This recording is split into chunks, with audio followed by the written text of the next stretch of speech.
ചേട്ടത്തെ പാകിസ്ഥാനിൽ നിന്നും ഏറ്റവും ഒടുക്കം ഒരു വാർത്ത വന്നിരിക്കുന്നു. ഇത് പാകിസ്ഥാനിൽ ആദ്യമായി നടക്കുന്ന സംഭവമല്ല, ദുരഭിമാന കൊല. പാകിസ്ഥാനിലെ ടിക്ടോക്ക് താരം സന യൂസഫ് ഇസ്ലാമാബാദിലെ സ്വന്തം വീട്ടിൽ വെച്ച് വെടിയേറ്റ് മരിക്കുന്ന സാഹചര്യം ഉണ്ടാകുന്നു. സന എന്താണ് ചെയ്തത്? 5 ലക്ഷത്തിലധികം ടിക്ടോക്ക് ഫോളോവേഴ്സ്, ഇഷ്ടമുള്ള തരത്തിൽ വസ്ത്രങ്ങൾ ധരിക്കുന്നു, വീഡിയോകൾ ചെയ്യുന്നു, ജീവിതം ആസ്വദിക്കുന്നു, മറ്റൊരാൾക്ക് പ്രശ്നമില്ല. പക്ഷേ പാകിസ്ഥാനിൻ്റെ അവിടുത്തെ സാമൂഹിക അന്തരീക്ഷം അല്ലെങ്കിൽ പാകിസ്ഥാൻ മുന്നോട്ട് വയ്ക്കുന്ന കൺസർവേറ്റീവ് തിയറി അനുസരിച്ച് സന ചെയ്തത് അവരുടെ അഭിമാനം കെടുത്തുന്ന കാര്യങ്ങളാണ്. ഇത് പാകിസ്ഥാനിൽ ആദ്യമായല്ല സംഭവിക്കുന്നത്. പാകിസ്ഥാനിൽ ഒരുപാട് ഇൻസിഡൻസ് ഇതുപോലെ എണ്ണിപ്പറയാൻ ഒരു പക്ഷേ മാസത്തിൽ മിനിമം 5 എങ്കിലും കാണുമാണ്. കാരണം കഴിഞ്ഞ ഒരു വർഷം മുൻപ് BBC ഒരു റിപ്പോർട്ട് പുറത്തുവിട്ടിരുന്നു. കഴിഞ്ഞ 3 വർഷത്തിനുള്ളിൽ 2400-ലധികം സ്ത്രീകൾ റേപ്പ് ചെയ്യപ്പെടുകയും അതിനേക്കാൾ ഉപരി ആളുകളെ കൊല്ലുകയും ചെയ്തിട്ടുണ്ട്, പ്രത്യേകിച്ച് സ്ത്രീകളെ. എന്തുകൊണ്ടാണ്? അവർ പബ്ലിക് പ്ലാറ്റ്ഫോമിൽ വരുന്നു, മുഖം കാണിക്കുന്നു, അവരവരുടെ വ്യക്തി സ്വാതന്ത്ര്യം ഉപയോഗിക്കുന്നു, അവർക്ക് ഇഷ്ടമുള്ള പോലെ എന്ന് പറഞ്ഞാൽ ഈ സോക്കോൾഡ് സമൂഹത്തിൽ എത്രത്തോളം ശരീരം പ്രദർശിപ്പിക്കുക, അവരൊക്കെ നല്ല രീതിയിൽ, അതായത് അവരുടെ ഡെക്കോറം അനുസരിച്ച് പറഞ്ഞ രീതിയിൽ വസ്ത്രം ധരിച്ചുമൊക്കെയാണ് ചെയ്യുന്നത്. പക്ഷെ മുഖം കാണിച്ച് അവരുടെ ക്ലാൻ, ഗോത്രത്തിന്റെ അഭിമാനം തകർത്തു എന്ന് പറഞ്ഞാണ് ഇവിടെ ഈ കൊലപാതകം നടത്തുന്ന എല്ലാം അടുത്ത ബന്ധു, അച്ഛൻ, സഹോദരനൊക്കെയാണ്. ഇത് ആദ്യത്തെ സംഭവമൊന്നുമല്ല. ഏറ്റവും റീസെൻ്റായി സന ഒരു ഉദാഹരണം മാത്രമായി നിൽക്കുകയാണ്. പാകിസ്ഥാനിലെ ദുരഭിമാന കൊലകളെ കുറിച്ച് ശരത് എന്തായാലും ഒബ്സർവ് ചെയ്തിട്ടുണ്ടാവുമല്ലോ. എന്തായാലും ഉണ്ട്. അത് ഈ വർഷം തുടക്കത്തിൽ തന്നെ ഹിര എന്ന് പറഞ്ഞൊരു കുട്ടി ഇതുപോലെ തന്നെയാണ്. അതായത് ടിക്ടോക്ക് യൂസ് ചെയ്തു എന്ന പേര് കൊണ്ട് മാത്രം സ്വന്തം അച്ഛനും അമ്മാവനും വെടിവെച്ച് കൊന്നു. ഒന്ന് ആലോചിച്ച് നോക്കുക. ടിക്ടോക്ക് ഒന്ന് യൂസ് ചെയ്തു അല്ലെങ്കിൽ ഒന്ന് കണ്ടു എന്ന പേരിൽ അങ്ങനെ കൊല്ലണമെങ്കിൽ അവരുടെ മനസ്സിൽ മകൾ എന്നൊരു വികാരത്തേക്കാൾ എത്രമാത്രം മതം തലക്കി പിടിച്ചിട്ടുണ്ട്, അല്ലെങ്കിൽ അങ്ങനെയുള്ള രീതിയിലേക്കാണ് അവർ ചിന്തിക്കുന്നത്.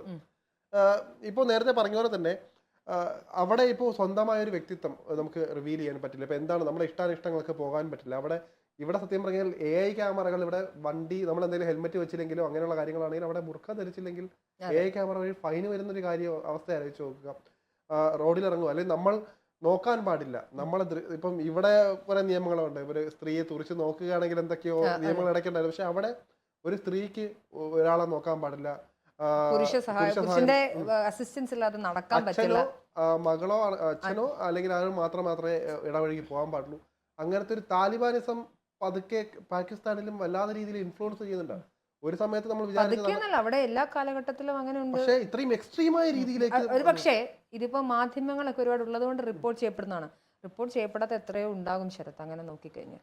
ഒന്ന് ആലോചിച്ചു, സ്വന്തം വീട്ടിൽ അവരുടെ മക്കളെ അവർക്ക് ജീവിക്കാനുള്ള ഒരു അവകാശമില്ല. നമ്മൾ ആലോചിച്ച് നോക്കുക, ഇങ്ങനെ ഒരു തരത്തിലും അവർക്ക് അവരുടെ ജീവിതം ആസ്വദിക്കാൻ പറ്റുന്നില്ല. ചിലപ്പോൾ അതുകൊണ്ടായിരിക്കും അവര് ഇപ്പം അച്ഛനും അമ്മയ്ക്കും അവരുടെ ഓക്കെയാണ്, അവരുടെ ഇതുപോലെ നേരത്തെ പറഞ്ഞ പോലെ തന്നെ അവരുടെ ചട്ടക്കൂടുകളിൽ നിന്നാണെങ്കിൽ അവർക്ക് സന്തോഷമാണെങ്കിൽ അതിനകത്ത് ചോദ്യം ചെയ്തില്ല. പക്ഷെ ഇപ്പോൾ വളർന്നു വരുന്ന തലമുറ അങ്ങനെയല്ല. അതുകൊണ്ടാണ് അവർ സ്വാഭാവികമായിട്ടും ചിന്തിക്കുന്നത്. മലാല യൂസഫിനെ പോലുള്ളവർ ചിന്തിച്ച് അവരൊക്കെ ഇതിനു വേണ്ടി ഒരുപാട് പോരാടിയിട്ടുണ്ടെങ്കിലും ഇപ്പോഴും അതിനൊന്നും ഒരു ഫലവും ഉണ്ടായിട്ടില്ല. എത്രയോ സിനിമകൾ വരുന്നുണ്ട് ഇതുമായിട്ട് ബന്ധപ്പെട്ട് സ്വാതന്ത്ര്യത്തിന് വേണ്ടി സംസാരിക്കും. അവിടെ സിനിമകൾക്ക് പോലും അവിടെ ഇറക്കാൻ റെസ്ട്രിക്ഷൻസ് ഉണ്ട്. ഈ വക കാര്യങ്ങൾ സംസാരിക്കാൻ പറ്റില്ല. അവിടെ ട്രാൻസ്ജെൻഡേഴ്സിന് പോലും അവർക്ക് സ്വൈരവികാരമില്ല. എന്ത് പറയാനാണ് അവിടെ ജീവിക്കേണ്ടത്? ഇപ്പം സ്ത്രീ പുരുഷൻ, സ്ത്രീകൾ ചെയ്യേണ്ട കടമകൾ ഇത് മാത്രമേ ഉള്ളൂ. സ്ത്രീകൾ അടുക്കളയിൽ മാത്രം നിൽക്കുക എന്നുള്ള രീതി. പുരുഷന്മാർ ജോലിക്ക് പോകും, അവർക്ക് എന്തുമാകാം, ഏത് രീതിയിലും പോകാം, സ്ത്രീ ബന്ധമാവാം, അതൊന്നും ഒരു വിഷയമല്ല. പക്ഷെ സ്ത്രീകൾ അവർക്ക് അവിടെ റെസ്ട്രിക്ഷൻസ് വരുന്നുണ്ട്. കേൾക്കുമ്പോൾ നമുക്ക് പ്രോസസ് ചെയ്യാനേ പറ്റില്ല. ഞാനൊരു ചെറിയ ഇൻസിഡന്റ് പറയാം. കുറച്ച് 10 വർഷത്തിന് മുകളിലുള്ളൊരു സംഭവമാണ്. മുഖ്താർമായി എന്ന് പറയുന്ന പാകിസ്ഥാനിലെ പഞ്ചാബ് പ്രവിശ്യയിൽ താമസിച്ചിരുന്ന ഒരു സ്ത്രീ, അവരുടെ സഹോദരൻ, ചെറിയ അനിയൻ, മറ്റൊരു ഗോത്രത്തിലെ ഉന്നത കുലജാതനായ ഒരു സ്ത്രീയോട് വർത്തമാനം പറഞ്ഞതിൻ്റെ പേരിൽ ഉന്നത കുലജാതരായ ആളുകളുടെ മാനം നഷ്ടപ്പെട്ടെന്ന് പറഞ്ഞ് മുഖ്താരം ബീവിയെ പബ്ലിക്കായിട്ട് റേപ്പ് ചെയ്യുക എന്നൊരു ശിക്ഷയാണ് അവിടുത്തെ പഞ്ചായത്ത്, അതായത് അവിടുത്തെ ഗ്രാമീണ കോടതി വിധിച്ചത്. ഇതിൻ്റെ ഭാഗമായിട്ട് ഈ മുഖ്താരം ബീവിനെ പബ്ലിക്കായി അവരുടെ അച്ഛൻ്റെയും അമ്മയുടെയും നാട്ടുകാരുടെ മുന്നിലിട്ട് റേപ്പ് ചെയ്തു. ഈ റേപ്പ് ചെയ്തപ്പോൾ ഈ പോയ മാനം ഇവർക്ക് തിരിച്ചു കിട്ടുന്നതായിട്ട് ഇവർ സങ്കല്പിച്ചു. അതിൻ്റെ പാകിസ്ഥാൻ കോടതി എന്ത് ചെയ്തു? ഈ റേപ്പ് കേസ് പിന്നീട് ഇന്റർനാഷണൽ ലെവലിൽ വലിയ രീതിയിൽ ചർച്ചയാവുകയും അവരുടെ അനുഭവങ്ങൾ ഒരു മെമ്മോറായിട്ട് ഇറങ്ങുകയും ചെയ്തു, ഓർമ്മക്കുറിപ്പായി. അതിൻ്റെ പുറത്തൊക്കെ വലിയ ചർച്ചകൾ നടത്തുകയും പാകിസ്ഥാൻ കോടതിയിലേക്ക് ഇത് എത്തുകയും ചെയ്യും. പക്ഷേ പാകിസ്ഥാൻ കോടതി ഈ പ്രതികളെ മുഴുവൻ വെറുതെ വിടുകയാണ് ഉണ്ടായത്. ഇതൊരു സംഭവമല്ല, ഒരുപാട് എണ്ണിപ്പറയാൻ ഒരുപാട് സംഭവങ്ങളുണ്ട്. കഴിഞ്ഞ വർഷവും ഈ വർഷത്തിനിടയിൽ ഒരുപാട് ആളുകളെ കൊന്നിട്ടുണ്ട്. ഈ ദുരഭിമാന കൊലകൾ അതുപോലെ തന്നെ സ്ത്രീകളെ റേപ്പ് ചെയ്താൽ തിരിച്ചു കിട്ടുന്ന മാനം, അതുപോലെ സ്ത്രീകളെന്ന് പറയും ഇപ്പം ഇറാനിലൊരു പെൺകുട്ടി സർവകലാശാലയുടെ മുന്നിൽ അടിവസ്ത്രങ്ങൾ മാത്രം ധരിച്ച് പ്രതിഷേധിക്കുന്നുണ്ട്. എന്തുകൊണ്ടാണ് അവർക്ക് പബ്ലിക്കായിട്ട് അവരുടെ തലമുടി കാണിക്കാൻ പറ്റില്ല? 21ാം നൂറ്റാണ്ടിൽ ഏറ്റവും പ്രധാനപ്പെട്ട ചർച്ചയാണ് സ്ത്രീയുടെ മുടി പുറത്ത് കാണിക്കാമോ ഇല്ലയോ എന്നുള്ളത്. നോക്കൂ, പാകിസ്ഥാനിൽ താലിബാൻ, തൊട്ടടുത്ത അഫ്ഗാനിസ്ഥാനിൽ സ്ത്രീകൾക്ക് പുറത്ത് അവരുടെ ശബ്ദം പുറത്തേക്കാൻ പാടില്ലെന്നാണ് താലിബാന്റെ പുതിയ ഓർഡർ വന്നിരിക്കുന്നത്. ഇതൊക്കെ എവിടെ നിന്നാണ് വരുന്നത്? അത് മതത്തിന്റെ സിദ്ധാന്തം, അല്ലെങ്കിൽ മതം പറയുന്നത് കേട്ട് ആ സോക്കോൾഡ് കൺസർവേറ്റീവ് തിയറിയാണ് ഇവിടെ അപ്ലൈ ചെയ്യുന്നത്. അവർക്ക് മറ്റൊന്നും ചിന്തിക്കാൻ സാധിക്കില്ല. അവർ പുറം ലോകത്തെക്കുറിച്ച് അഡ്രസ്സ് ചെയ്യുന്നില്ല.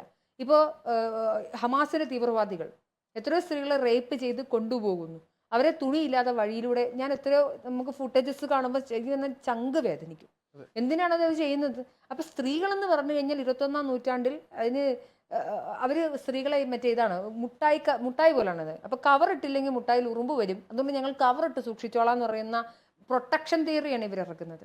ഇമാതിരി പ്രൊട്ടക്ഷൻ ഒന്നും ഇല്ലാതെ ജീവിക്കുന്ന ഒരുപാട് സ്ത്രീകൾ നമ്മുടെ നാട്ടിലുണ്ട്. അതുകൊണ്ട് നമുക്കിത് ദഹിക്കുന്നില്ല എന്നുള്ളതാണ്. നമുക്ക് ദഹിക്കുന്നില്ല. മറ്റു കാര്യം, നമ്മുടെ ഇവിടെ ഞാൻ പറയുന്ന പേര് തന്നെ പറയാം, മലപ്പുറത്ത് തന്നെ ഒരു ഞാൻ കഴിഞ്ഞു ഇപ്പൊ 10ാം ക്ലാസ് ഉന്നത വിജയം നേടിയ കുട്ടികളുടെ മുഖത്തിൽ ഒന്നുപോലും ഇല്ല. എല്ലാം ശ്രദ്ധിച്ചാൽ ബുർക്കയിട്ട്, അത് നമ്മൾ അതിനകത്ത് കുറ്റം പറയുന്നതല്ല, എന്നാൽ പോലും അത് ഓരോരുത്തരുടെ ഇഷ്ടമാണ്. എന്നാൽ പോലും നമ്മുടെ രാജ്യത്ത്, നമ്മുടെ കേരളത്തിൽ ഇഷ്ടം.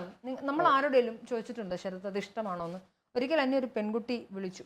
ഞാൻ വിളിച്ച സമയത്ത്, ചേച്ചി ഞാൻ മലപ്പുറത്തു നിന്നാണ് വിളിക്കുന്നത്, ഞാൻ ഇതുപോലെ ബുർക്ക ഇട്ടില്ല, എനിക്ക് ഇഷ്ടമല്ലായിരുന്നു, പക്ഷെ എൻ്റെ ചെവി അടിച്ച് പൊട്ടിച്ചു. കുട്ടി ഒരിക്കലും ഫോട്ടോ അയച്ചു തന്നു. ഇവിടെ നിന്ന് ചെവിയിൽ നിന്ന് ഇങ്ങനെ ചോര ഒഴുകുന്നൊരു പടം. ഇത് ഇഷ്ടമാണെങ്കിൽ ചെയ്തോട്ടെ. നമ്മൾ വസ്ത്ര സ്വാതന്ത്ര്യത്തിന് പരിധിയിലാണ്. ഒന്നെങ്കിൽ നിങ്ങൾക്ക് ബുർക്ക ധരിക്കണോ, ധരിക്കാം, വേണ്ടേ വേണ്ട, അപ്പോഴാണ് സ്വാതന്ത്ര്യമാകുന്നത്.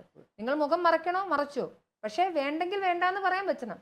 അപ്പം അങ്ങനെ എത്ര പേരുണ്ട്, സ്റ്റിൽ നമ്മുടെ നാട്ടിലും ഉണ്ട് ഇത്. എത്ര കുട്ടികളെ ഇപ്പൊ വിജയിച്ചതിന്റെ പേരിൽ അല്ലെങ്കിൽ ഇതിനകത്ത് സക്സസ് ആയതിന്റെ പേരിൽ സ്റ്റേജിൽ വിളിച്ചു നിർത്തിയൊന്ന് അച്ഛൻ മതി.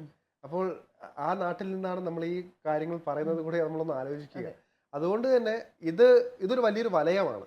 നമ്മൾ ഇതിനകത്തൊരു മാറ്റം കൊണ്ടുവരാതെ നമ്മൾ വിചാരിക്കണമെങ്കിൽ നമ്മളാൽ തന്നെ നമ്മുടെ സൊസൈറ്റി ആദ്യം ക്ലിയർ ചെയ്ത് അതിനകത്തൊരു ഇത് കൊണ്ടുവരേണ്ടതുണ്ട്.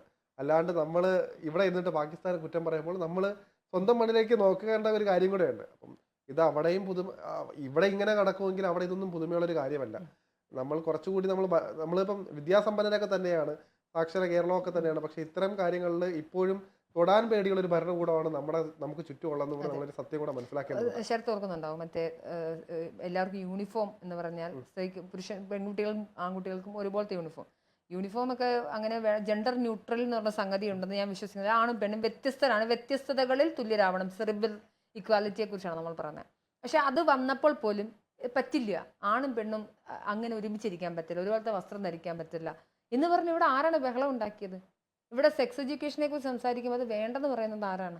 ഇതൊന്ന് ആലോചിച്ച് നോക്കുക. നമ്മുടെ നാട്ടിൽ ശരത്ത് പറഞ്ഞ അതേ ഞാൻ റീഫ്രൈസ് ചെയ്യുകയാണ്, സാക്ഷര കേരളം എന്നാണ് പറയുന്നത്, പക്ഷേ സംഭവിക്കുന്ന ഇതാണ്. സന എന്ന് പറഞ്ഞ ഈ പെൺകുട്ടിക്ക് ടിക്ടോക്കിൽ വീഡിയോ ചെയ്യാൻ അവൾക്ക് അവകാശമില്ലേ? കയ്യിലൊരു മൊബൈൽ ഫോണും നെറ്റും ഉണ്ടെങ്കിൽ അവൾക്ക് ഇഷ്ടമുള്ള രീതിയിൽ അവൾ എന്താണ് കാണിച്ചതെന്ന് നമുക്കറിയില്ല.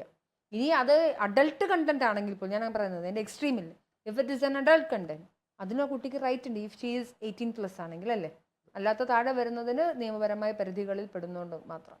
പക്ഷെ ഞാൻ പറയുന്നത് അതൊക്കെ വ്യക്തിപരമായ ഓർത്ത് നിർണ്ണയിക്കപ്പെടേണ്ട കാര്യങ്ങൾ മാത്രമാണ്. അവിടെ അച്ഛനും എന്താ പറയുക, സഹോദരനും ഇഷ്ടപ്പെടുന്നില്ല, ടിക്ടോക്കിൽ വീഡിയോ ചെയ്യുന്ന ഇഷ്ടപ്പെടുന്നില്ലെങ്കിൽ അവർക്കിനി സംസാരിച്ച് റെസ്ട്രിക്റ്റ് ചെയ്യുക, ആ കുട്ടി ഓക്കെ ആണെങ്കിൽ ചെയ്യും. പക്ഷെ കൊന്നുകളയുക എന്ന് പറയുന്നത് എത്രയോ വലിയ, അത് വെടിവെച്ച് കൊന്നുകളയുക എന്ന് പറയുന്നത് എത്രയോ വലിയ ഹ്യൂമൻ റൈറ്റ് വയലേഷൻ ആണെന്ന് ആലോചിച്ച് നോക്കൂ. അതായത് അടിസ്ഥാനപരമായി 21ാം നൂറ്റാണ്ടിലിരുന്ന് നമ്മൾ എന്താ പറയുക, AI കുറിച്ച് ഒരു വശത്ത് ലോകമിരുന്ന് പുതിയ പുതിയ ന്യൂ ടെക്നോളജീസ് ഉണ്ടാക്കുന്ന, നമ്മൾ സൂര്യനിലേക്കും ചന്ദ്രനിലേക്കും ചൊവ്വയിലേക്കും പേടകങ്ങൾ അയക്കുമ്പോൾ നമ്മൾ ഇതേ ലോകത്തിൻ്റെ മറുവശത്ത് സ്ത്രീയുടെ മുടി കണ്ടു, അതുകൊണ്ട് ഞങ്ങളുടെ മാനം പോയി എന്ന് പറഞ്ഞ് വിശ്വസിപ്പിക്കുകയും അടുത്ത തലമുറയും അത് പഠിപ്പിക്കുകയും ചെയ്യുന്നൊരു സമൂഹത്തിലിരുന്നാണ് നമ്മൾ ജീവിക്കുന്നതെന്ന് ഓർക്കുമ്പോഴാണ് ഏറ്റവും സങ്കടം.